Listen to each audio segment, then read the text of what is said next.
अब हम लोग दूसरा पॉइंट पढ़ेंगे। जब अवतल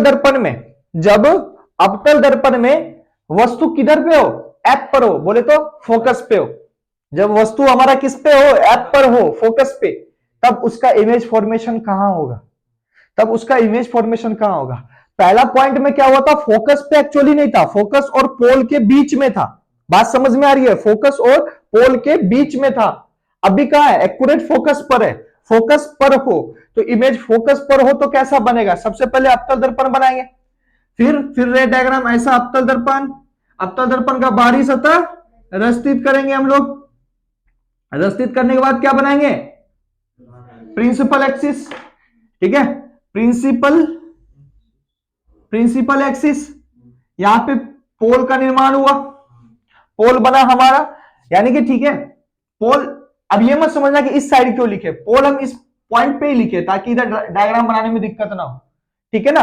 पोल हमारा ये पॉइंट है, इस पॉइंट के बारे में लिखे पोल, चाहे इधर लिखो कि इधर हो, कंफ्यूजन नहीं करना कि बुक में इस साइड दे रखा हम इस साइड बना रहे हैं, क्या मतलब है। अरे पॉइंट का नाम दे रखे पी, इधर हमको डायग्राम बनाने में दिक्कत ना हो। तो अब बताओ फोकस मेरा किस पॉइंट पे होगा, इस वाले पॉइंट पे, और मेरा सेंटर ऑफ कर्वेचर यहां पे। अब मेरा वस्तु कहां स्थित है भाई, वस्तु मेरा यहां पे स्थित है। तो एक किरण को तो सबसे पहले इसके पैरेलल निकाल दो, मतलब पैरेलल निकालो किसके, प्रिंसिपल एक्सिस के। ये परावर्तन के बाद किधर निकलेगी, बोलो, जब कोई प्रिंसिपल एक्सिस के समांतर जब कोई किरण आती है, परावर्तन के बाद किस पॉइंट से होके निकलती है, फोकस से होके निकलती है, बता रखे थे ना कल। जब कोई उसके पैरेलल आती है ना, मुख्य अक्ष के पैरेलल आती है, तो परावर्तन के बाद फोकस से होके गुजरती है। तो जाहिर सी बात है जब ये ऐसे आएगी तो ये फोकस से होके गुजर जाएगी, कोई दिक्कत नहीं। अब दूसरा किरण को कहां से लाओगे, वक्रता केंद्र से लाओगे, इस प्रकार ये यहां टकराएगी, और वक्रता केंद्र से आने वाली किरण परावर्तन के बाद उसी पथ पे वापस लौट जाती है। समझ पा रहा, वक्रता केंद्र से आती हुई आपतित किरण परावर्तन के बाद, इसलिए इस रेखा को इधर इतना दूर मिटा दे कि मतलब यहां से कोई रेखा आ रहा है जो परावर्तन के बाद निकला, और यहां से, ताकि डायग्राम तो क्लियर दिखे। समझ में आ रहा है ना। तो ये हमारा ऐसे निकला। अब बताओ ये मेरा इमेज है, इमेज कहते हैं, ये मेरा वस्तु है ए बी। तो इसका प्रतिबिंब कैसे बनेगा, अगर हम यहां पे मिलाने भी जाएं, ठीक है, तो ये ऐसे निकल जाएगा, ये ऐसे निकल जाएगा। मिलने से तो रहा, क्या मिल पा रहा है, मिल पा रहा है, यानी कि इमेज तो पीछे बनने से रहा, पीछे तो बनेगा ही नहीं, पीछे तो बनेगा ही नहीं। बोलो, ये तो मिलता हुआ नहीं, ये तो सीधा निकल जा रही है, और ये तो तेरा चल जाए, ये तो मिलने से रहा, ये तो मिलेगा नहीं, तो इसका इमेज कहां बनेगा, क्योंकि ये तो सीधा। तो हम लोग क्या बोलेंगे, इसका इमेज जाके कहां बन रहा है, इसका इमेज जाके कैसा बन रहा है, बोलो, इसका इमेज जाके कहां बन रहा है, अनंत पे बन रहा है। बोलो, खुल के बोलो ना, जो आ रहा है वो खुल के बोलो। अनंत पे बन रहा है, क्योंकि इसका पॉइंट का गणना हम कर पा रहे क्या, सेंटर ऑफ कर्वेचर से भी पीछे बन रहा है। दैट मींस ये किसी बिंदु पॉइंट कहां पे बन रहा है, जाके अनंत पे बन रहा है। अब मेन बात आती है कि ये पॉइंट किस पॉइंट पे बना, अनंत पे जाके तो बना। अनंत पे बनने के बाद ये अब इमेज का मेरा नेचर कैसा होगा, मतलब वो किस प्रकार का होगा। सबसे पहले देखो, दर्पण के पीछे तो नहीं बन रहा है, बन तो रहा है दर्पण के आगे ही। इसका मतलब वो कैसा होगा, वास्तविक, कोई दिक्कत, रियल इमेज होगा। मतलब वो दर्पण के पीछे नहीं बना ना, बना तो इधर ही बना, बना तो इधर ही बना। इसका मतलब ये क्या है कि होगा ये कैसा, वास्तविक, वास्तविक है। अगर ये वास्तविक है, रियल इमेज है, दैट मीन्स ये कैसा होगा, वस्तु के सापेक्ष उल्टा होगा। जैसा इसका वस्तु है, इसका मतलब वास्तविक है तो उल्टा होगा। कहेगा कि उल्टा कैसे होगा, अरे जब ये अगर कहीं मिलेगी भी जाके अनंत पे, अगर ये रेखा कहीं अनंत पे मिलेगी भी तो ये ऐसे बनेगी ना, वस्तु को उल्टा बन गई ना, क्योंकि जहां पे मिलेगी वो नीचे की तरफ है, प्रधान अक्ष से उसको खींचो तो वो कैसा होगा, उल्टा। वास्तविक है तो उल्टा बनेगा। अब बात आती है कि उसकी साइज कैसी होगी, उसकी साइज कैसी होगी, है कि नहीं। उसकी साइज बाबा वस्तु से काफी बड़ा होगा। कैसे, हमें तो ये पता नहीं ना कहां पे जाके मिलेगा, प्रधान अक्ष तो ऐसे चलता हुआ आ रहा है ना, हमें तो पता नहीं कहां जाके मिलेगा।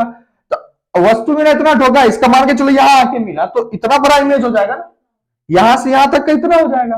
तो सोचो वस्तु से काफी काफी बड़ा, ये बोले तो आवर्धित, बोले तो आवर्धित। आवर्धित मतलब क्या होता है? मैग्निफिकेशन। किसी भी, अब मैग्नीफाइंग ग्लास होता है ना, ऐसा देखता है ना उसको, तो वो क्या होता है, किसी भी अक्षर को मैग्नीफाई कर देता है, आवर्धित कर देता है। तो वैसा ही हम लोग उसको एक वर्ड दे दिए आवर्धित, इमेज काफी बड़ा दिखता है। तो कोई दिक्कत?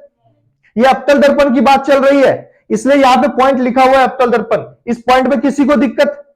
एक भी पॉइंट में अगर दिक्कत हो तो बोल लो। नहीं है ना? यहां पे पॉइंट में दिक्कत नहीं है ना? अनंत वास्तविक उल्टा काफी देखो इस पे कैसा बनेगा, इमेज बनेगा, अनंत पे जाके कैसा बनेगा, वास्तविक बनेगा। अगर वास्तविक है तो उल्टा होगा, और वस्तु के यहाँ पे काफी बड़ा होगा, आवर्धित जिसको बोलते हैं। काफी बड़ा बोलने का मतलब आवर्धित। बात समझ में आ रही है? काफी बड़ा बोलने का मतलब क्या हो गया? आवर्धित। तो ये पूरा सीन किसका है? जब वस्तु ऐप पर स्थित हो। अवतल दर्पण के फोकस पे जब कोई वस्तु स्थित रहेगा, फिर से सुनना ध्यान में एकदम, अब भी बैठा लो, रटना रटाना एकदम नहीं। बुक जब भी हमारा नोट्स पलटे, जब भी बुक पलटे, सिर्फ रीडिंग देख के हमको समझ में आ जाए, हमें रीडिंग देख के समझ में आ जाए, इस तरह का मेंटल बना लो, इस तरह का एबिलिटी अपना तैयार कर लो।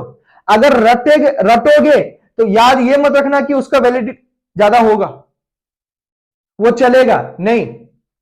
ना ही गैस पेपर ना ही कुछ, सिर्फ और सिर्फ ये रहेगा, नोट्स रहेगा, बुक रहेगा और तुम रहेगा। बात समझ में आ रही है ना? बस इसी के दम पे एग्जाम देना है। अगर नॉलेज के लिए पढ़ना है, एग्जाम पास तो सब कर जा रहे हैं, समझ में आ रही ना बात? एग्जाम पास सब कर जा रहे हैं। तो हमारा ये चीज इंपॉर्टेंट है कि अभी क्लास में जब तुम लोग के प्रेजेंस में, तो अपने प्रेजेंस में तुम लोग क्या सीख रहे हो, ये चीज काफी मायने रखती है। अगर यहां पे आके टाइम पास करोगे तो फिर अक्खा दिन टाइम पास ही होता रहेगा, कुछ पल्ले पढ़ने से रहा। बात समझ आ रहा है ना?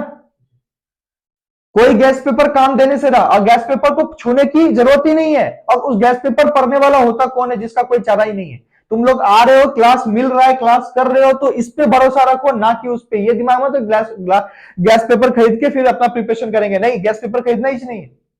बात समझ में आ रहा है ना? जो यहां पे दिए उसको रखो, नोट्स में है, नोट्स को पकड़ो, जो नोट्स अवेलेबल है तुम लोग के पास, उस नोट्स को पकड़ो, और ये हमारा इस क्लास को याद रखो। अब भी समझ लो, ताकि जब पलटा के पढ़ने के साथ याद आ जाए। मतलब एक बार अगर कोई हमसे ये पूछ दे कि ऐप पर हो, तो पूरा डायग्राम के साथ उसको विवरण दे दे, भाई देखो, क्योंकि ये सारा चीज कहेगा कि इतना चीज कैसे याद रखेंगे। सीधी सी बात है ना, अनंत पे बन रही है और दर्पण के इस साइड बन रही है, आगे की ओर बन रही है, तो वास्तविक बनेगी। वास्तविक बन रही है तो जाहिर सी बात है उल्टा बनेगी। याद करने की जरूरत कहां है यहां हमको? और जैसे भाई अगर अनंत पे बन रही है, उल्टा बन रही है, वस्तु से काफी बड़ा ही बनेगी वो, क्योंकि पता नहीं अनंत पे जाके कहां मिलेगी। मुख्य अक्ष तो झुकता नहीं रहेगा ना, इस रेखा के साथ मुख्य अक्ष झुकता रहेगा क्या? नहीं, वो तो अपना सीधा निकलेगा। मतलब दूरी तो बढ़ते जा रही है, दूरी तो बढ़ते जा रही है, बढ़ते जा रही है ना, तो इमेज तो बहुत बड़ा बनेगा। समझ में आ रही है ना बात? किसी को कोई दिक्कत? नेक्स्ट पॉइंट चलते हैं।